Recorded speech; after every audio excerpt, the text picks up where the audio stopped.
नमस्कार। The Indian stock market is on fire. जी हाँ, पिछले 5 महीने से जो एक अच्छा खासा करेक्शन चल रहा था, अब उसके होने के बाद निफ्टी 50 में 3% तक चढ़ाव देखने को मिली है। यानी कि अगर आप इस कैंडल को लॉन्ग फॉर्म ऑफ रेंज में देखोगे, लॉन्ग पीरियड ऑफ टाइम में देखोगे, तो काफी टाइम से ये जो कैंडल है वो बुलिश दिखाई दे रही है, ग्रीनरी वाली बनी हुई है। तो यहाँ पर क्या इन्वेस्टर ये सोच सकते हैं कि रैली स्टार्ट हो चुकी है, बुल रन स्टार्ट हो चुका है, या फिर इन्वेस्टर्स के लिए यहाँ पर एक ट्रैप बिछाया जा रहा है? In this video we will discuss about the real reason behind this rally, और साथ साथ में ये भी बात करेंगे कि अगर रैली आएगी तो क्या सस्टेनेबल ग्रोथ दिखेगी हमको यहाँ पर, या फिर वापस से करेक्शन देखने को मिल सकता है। So without any wasting of time let's get started this video. हमारा यहाँ पर सबसे पहला पॉइंट निकल कर आता है, why is the market rising. अभी जो ये रिसेंट की रैली उठी है is not just a luck. क्या इसके पीछे कुछ डोमेस्टिक स्ट्रॉन्ग डोमेस्टिक फैक्टर्स है, लाइक जैसे कि यूएस की फेड पॉलिसीज हो गई, क्या कुछ ऐसी चीजें हैं? Let's break it down. सबसे पहली चीज ये है कि यहाँ पर फर्स्ट वैल्यूएशन कंफर्ट। अब इन्वेस्टर्स के लिए वैल्यूएशन का कोई भी कंसर्न नहीं रहा है। After a sharp correction from peak level, अब यहां से जो रीजनेबल भाव पर और रीजनेबल वैल्यूएशन पर जो मार्केट हमको स्टॉक्स वगैरह और सारी चीजें दे रहा है,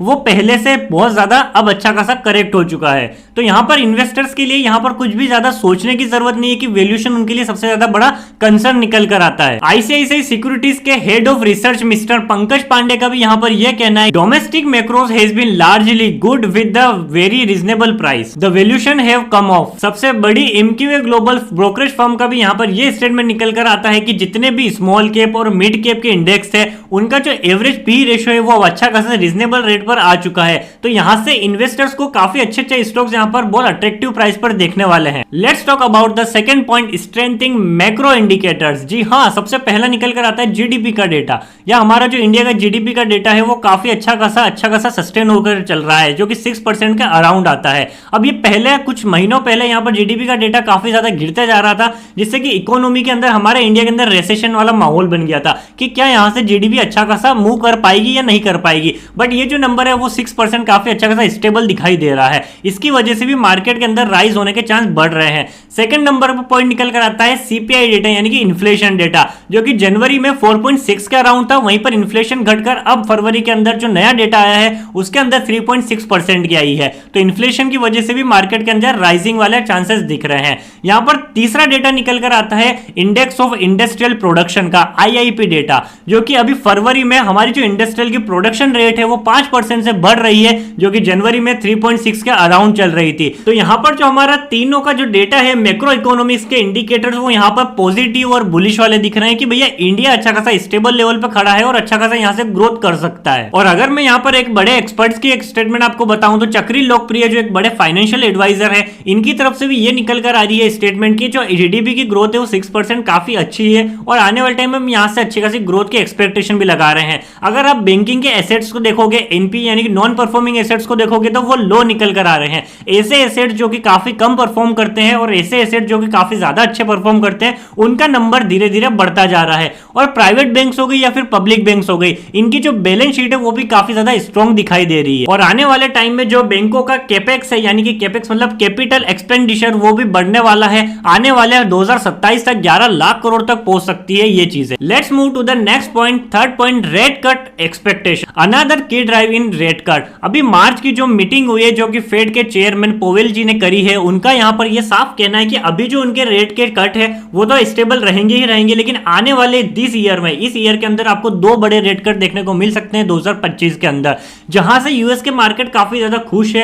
और हमारे इंडिया के अंदर भी आरबीआई का यहां पर यह कहना है कि अप्रैल के अंदर भी आपको एक रेट कट देखने को मिल सकता है, क्योंकि इन्फ्लेशन कम हुई है तो यहां पर रेट कट भी देखने को मिल सकता है। अब रेट कट इसलिए जरूरी होते हैं क्योंकि यहां पर हमको थोड़ी सी इकोनॉमी को बूस्ट करने के लिए पैसा चाहिए होता है। पैसा थोड़ा सा सस्ता होगा तो बड़े बड़े फर्म्स हमारे स्टॉक मार्केट के अंदर आकर वही पैसा को डालेंगे, जिससे कि हमारी इकोनॉमी तो बढ़ेगी, साथ में मार्केट के जो सेंटीमेंट है उनको भी बूस्ट मिलने के अच्छे खासा चांस बढ़ जाते हैं। और जितना ज्यादा इन्फ्लेशन कम होगी उतना ही ज्यादा कॉर्पोरेट्स की अर्निंग भी बढ़ने वाली है। Let's move to the next, earning की रिवाइवल्स और साथ साथ में एफआईएस का वापस से लौटना हमारे मार्केट में, ये हमको साफ दिखाता है। जैसा कि अब स्टॉक मार्केट में यही उम्मीद लगाई जा रही है कि Q1 फाइनेंशियल ईयर 26 के अंदर जो कॉर्पोरेट्स की अर्निंग है उनके अंदर अच्छी खासी पॉजिटिविटी हमको दिखाई देने को मिलेगी। और यहाँ पर भी एक्सपर्ट की ये स्टेटमेंट निकल कर आती है मिस्टर चक्री लोकप्रिय की कि यहाँ पर अगर इसकी इंडिया की इकोनॉमी की जो ग्रोथ है वो 12 से 14% तक अच्छी खासी चलती रही नेक्स्ट 12 मंथ में, तो काफी अच्छे खासे रिजल्ट भी हमको देखने को मिलेंगे। और रिसेंटली मैं आपको यहाँ पर एक और डेटा शो करना चाहूंगा जो एक FIS का निकल कर आता है, जो मार्च मंथ के अंदर काफी कम सेलिंग कर रहे हैं और काफी अच्छी खासी बाइंग की तरफ में बढ़ते जा रहे हैं। इसीलिए हमको यहाँ पर निफ्टी 50 के अंदर भी 3% का अच्छा खासा उछाल देखने को मिला है और FIS की जो सेलिंग है वो थोड़ी सी कम हो चुकी है। तो क्या FIS वापस से लौट रहे हैं? चलो फाइंड आउट करते हैं इस क्वेश्चन को कि अगर हमको यहां से एक्साइटेड होना है तो कौन कौन से रिस्क है, कौन कौन से फैक्टर है जिन पर हमको बहुत ज्यादा नजर रखने की भी जरूरत है। यहाँ पर सबसे पहली चीज तो ये निकल कर आती है क्रूड ऑयल के प्राइस का। अगर $70 से नीचे अगर क्रूड ऑयल के प्राइस वहीं पर सस्टेन करते हैं तो मार्केट के अंदर पॉजिटिविटी छा सकती है, तो FIS का भी वापस से लौटना हो सकता है। सेकेंड पॉइंट यहां पर यह निकल कर आता है यूएस के अंदर रिसेशन की पूरी उम्मीद लगाई जा रही है। जी हां, ये अभी का लेटेस्ट डेटा है कि यूएस के अंदर जो ट्रेड वॉर चल रही है, ट्रंप के जो टैरिफ लगाए जा रहे हैं दूसरी बाहर की कंट्रीज के ऊपर, तो बाहर की कंट्रीज अगर यूएस के अंदर ज्यादा इंपोर्ट एक्सपोर्ट वाला बिजनेस नहीं करती है, जो ट्रेड वॉर है ऐसी चलती रही, तो यहां पर यूएस की जीडीपी के ऊपर फर्क पड़ सकता है। क्योंकि अगर यहां पर यूएस की लगातार 2 क्वार्टर की जीडीपी अगर यहां पर फॉल दिखाई देती है तो यूएस के अंदर रिसेशन के चांस बढ़ जाएंगे, क्योंकि जीडीपी गिरेगी तो यहां पर अनएम्प्लॉयमेंट बढ़ेगी और अनएम्प्लॉयमेंट बढ़ेगी तो यहां पर जो एम्प्लॉयज के पास पैसा आता है वो जो रिटेल को जो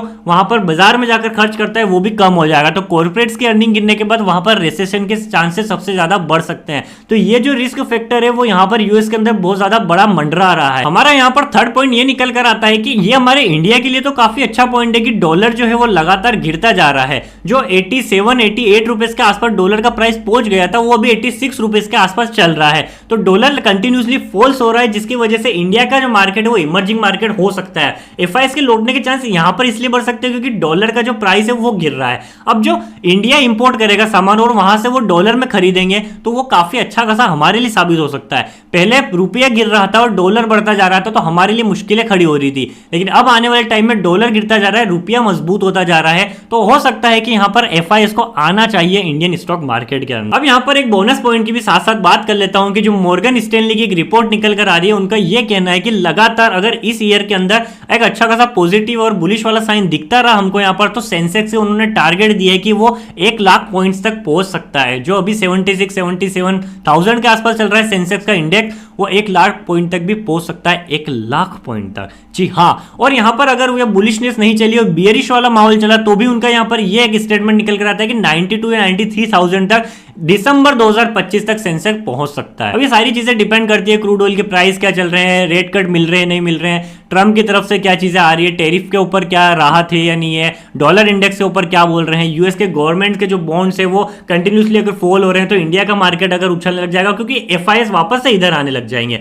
लेकिन एक और मेन रीजन यहां पर निकल कर आता है कि चाइना भी अभी इंडिया के रास्ते में काफी ज्यादा आते जा रहा है, वो हम नेक्स्ट वीडियो के अंदर बात करेंगे। अगर आपको इसके बारे में जानना है तो मुझे कॉमेंट सेक्शन में जरूर से बता देना। लेकिन हमको यहाँ पर इतना ज्यादा एक्साइटेड नहीं होना है, सारी चीजों के ऊपर हमको ध्यान रखने की काफी ज्यादा जरूरत है। जो भी मैंने रिस्क फैक्टर आपके साथ शेयर किए वो भी बहुत ज्यादा मैटर करते हैं। आई होप आपको आज की ये वीडियो अच्छी लगी होगी। इन्वेस्टर्स के लिए अच्छा खासा मौका आ सकता है अब आने वाले टाइम के अंदर, तो आप सच में इसके ऊपर ध्यान रखने के लिए बिल्कुल से कोशिश करना। और साथ ही साथ हमारा चैनल यहाँ पर आपको यही चीजें दिन प्रतिदिन डेली वीडियोस के फॉर्म में अच्छे खासे रिसर्च के साथ बताता रहेगा, तो सब्सक्राइब नहीं किया तो सब्सक्राइब कर ले। और साथ ही साथ आप ये भी मुझे कमेंट करके बता देना कि क्या बुल रैली स्टार्ट हो चुकी है, आपको क्या लगता है, क्या यहाँ पर करेक्शन देखने को मिल सकता है। मैं मिलता हूं आपसे नेक्स्ट वाली वीडियो के अंदर, तब तक के लिए see have a good day, bye bye.